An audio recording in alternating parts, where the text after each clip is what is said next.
you notice anything unusual? No, sorry.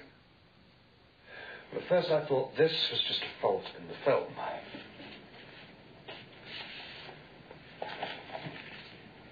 It's a strange coincidence.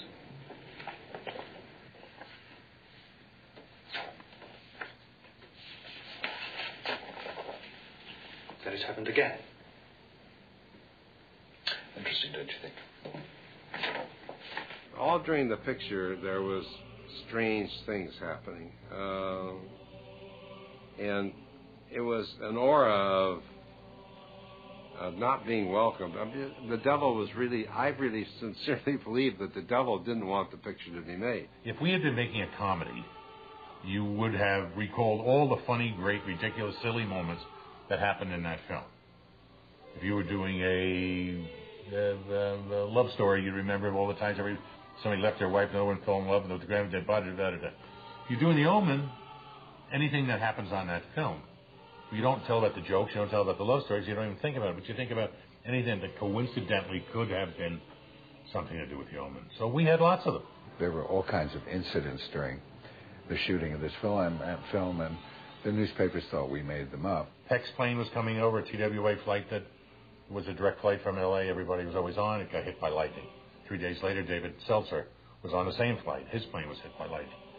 I was being let out of my car by Harvey Bernhard, out of his car to go into my house, and some guy came along and whammoed the door, slammed me in between the two, and miraculously I didn't lose a leg or anything. We were in the midst of the IRA bombing all over London, and we had reservations at a restaurant an hour before. Scott's, it was blown up. The Green Park subway station was blown up as we were walking toward it. We chartered an airplane, a Hawker Siddeley. We had no money. We were going to shoot with it on the ground at this small airport. We got a call from the people and said, listen, we have a full charter that day that if you let us charter out, we'll give you the plane for practically nothing. Well, sure, go ahead and use it. That day, they used it. And they took off. The plane hit a flock of birds. The engines quit. It lost airspeed, crashed on to the end of the runway, went down into the street, hit a car, and killed everybody in the car. In the car were the wife and 2 children of the pilot. True story. Every newspaper has it. Everything else. The Omen. I mean, it could have happened to us. If we had been shooting that day, maybe it would have been us. We had an emergency landing in Newfoundland, and we were carrying the negative. And I said, I don't think we're going to get back. We shot at the Windsor Wild Safari Park. We shot a sequence with lions that never made the screen. The day we left the lion compound to go into the baboon section, the guard was in his little booth. I guess left his door open.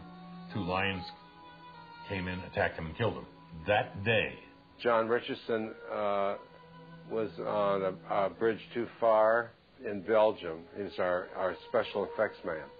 He had a beautiful girlfriend. He was driving and had a head-on accident and beheaded his girl.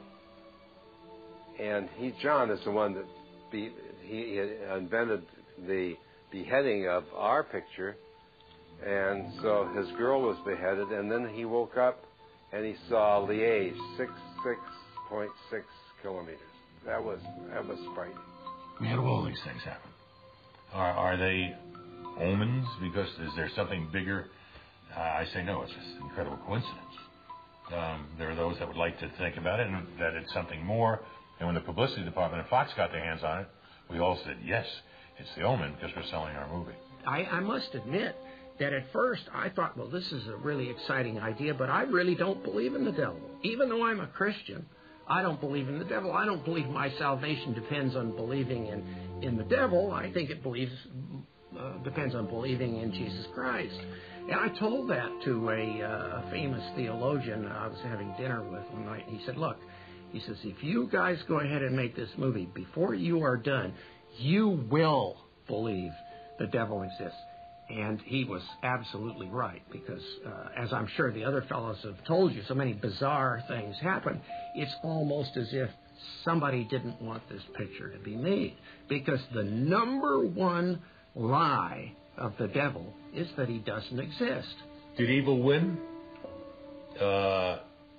If you believe, yes. Did we have a lot of problems with a lot of religious nuts who said you can't have evil win over good because it's the devil? Yes, we had that. But if you have those that believe the material, as I did, that this was just a lost little child who was adopted in a hospital, and that Gregory Peck had to be totally insane at that last moment of his life, or how else could he drive a knife into a child? It had to be. Then if you had that attitude, then the child lived. And but did evil win over good? That's your choice.